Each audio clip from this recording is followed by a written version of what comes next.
To me, the biggest tragedy in the world is that people are scared of their cars. Let me explain. Today, I am going to inform you guys and persuade you guys on why you should work on your own cars.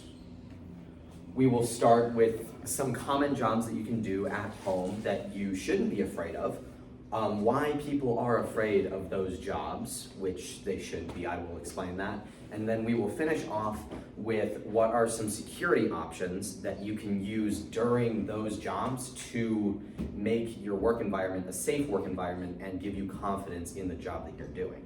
Confidence is key with this, so you need to go in with the most information and security plans that you can have.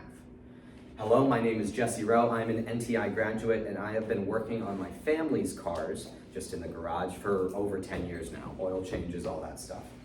So the first thing that we're going to go into is what are some things that people are afraid of doing. The most common thing that people will get done to their car is an oil change, which with companies like Jiffy Lube, who promise like 15-minute times, you're in and out like really quick. But that also comes at a premium. You're paying for the oil, you're paying for everything else, you're paying for the labor specifically. When you work yourself, you're not paying for the labor. And the labor for something like Jiffy Lube could be upwards of $50 for an oil change, which takes 15 minutes. That's crazy. And also something that you may need to think about is the tools. Some people think, oh, the tools are too expensive. Oh, the tools, I don't have them. Most jobs, as I discussed in my last presentation, you can do with common hand tools like wrenches and like a torque bar. Most people have that, or you can just find it lying around. Most grandpas have them sitting in a cupboard somewhere. And then another thing that you can do easily is coolant. Fluids, all that stuff you can do pretty easily, except for brake fluid. You might have to go somewhere else for that. I got my prices for Jiffy Lube off of jiffylube.com, and for a oil change, it is around $70, which you could do it yourself for around $20 with just the oil. All right, so why are people afraid of these? I'm gonna use the oil change for the main example. So in an oil change, you first have to uncap the oil plug on the top of the engine, then you have to take out the bottom plug on the oil pan, and the oil pan is somewhat fragile. This is the main thing that people are afraid of when they're doing oil changes, to damage their oil pan. Because the oil pan sits right below the pistons. If you dent it or do anything with it, it could make your engine literally blow up with a piston going through the bottom of it. So you need to be careful with that. Another thing that people are afraid of is just getting dirty. Like this, you could get greasy, you could get oil all over yourself, but that's part of the job. That's part of the cost of when you go to somewhere like Jiffy Lube. They are going to sell you a premium for cleaning supplies and stuff like that. And the last thing that people are afraid of is messing up fluids.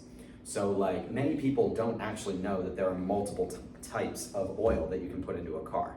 If you put the wrong type, if you put the wrong fluid in the wrong reservoir, catastrophe could happen. So if you put a lower lubricant oil inside of a car that needs a higher lubricant, it could literally blow itself to pieces and you wouldn't know why.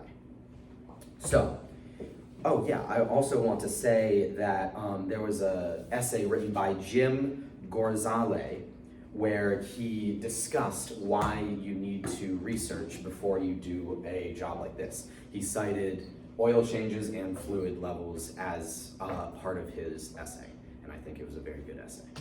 So, what are some things that you can do to help? The first thing is YouTube. So you guys all know what I did my last speech on, which was changing in a manual transmission. I barely knew anything about changing in a manual transmission, but then I looked up a YouTube video on someone who did the exact same thing, and it helped me out a lot.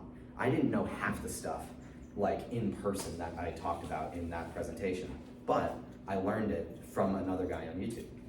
The second thing, and the most readily available thing, is your car manual. Every single car is going to come with a car manual that you can look in and see fluid levels, what oil you need to put in there. It's very useful. And we all have to thank a gentleman by the name of M. Wang for that. M. Wang is a very knowledgeable man in the car ecosystem, and he writes a majority of the car manuals in Japanese and Chinese cars. So we have him to thank for that. And finally, as you can see here, you can just ask a normal grease monkey. I cannot count how many times people have came up to me and be like, hey, could you help me out with this? Hey, what do I do here? And everyone in the car community, unless they're like an old grandpa, you know, you have the, oh, you should know, you trial by error. That shouldn't work with cars that are worth over $10,000. You shouldn't be doing that. But on 9 out of 10 times, you're gonna find someone like me or like Mr. Lamborghini back here that will be willing to help you out with your questions. So let's go over what we went over. We went over common jobs that people are afraid of doing. We went over why people are afraid of those jobs, and also how, excuse me, oh yeah, some safety things that you can do. So like watching YouTube, pulling up a manual, all that stuff you can do to make your workstation safer. And at the very end of the speech, I have a call to arms. And I know a lot of people did call to arms, but it's an important thing to do.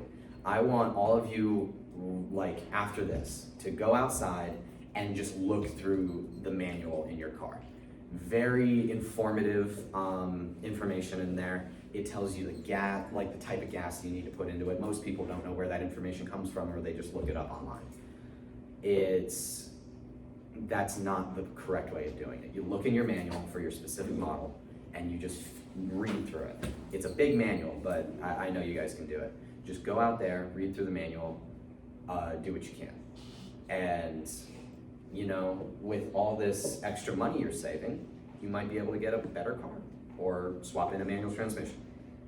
Thank you.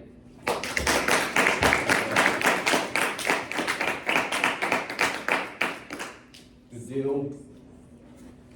Nope.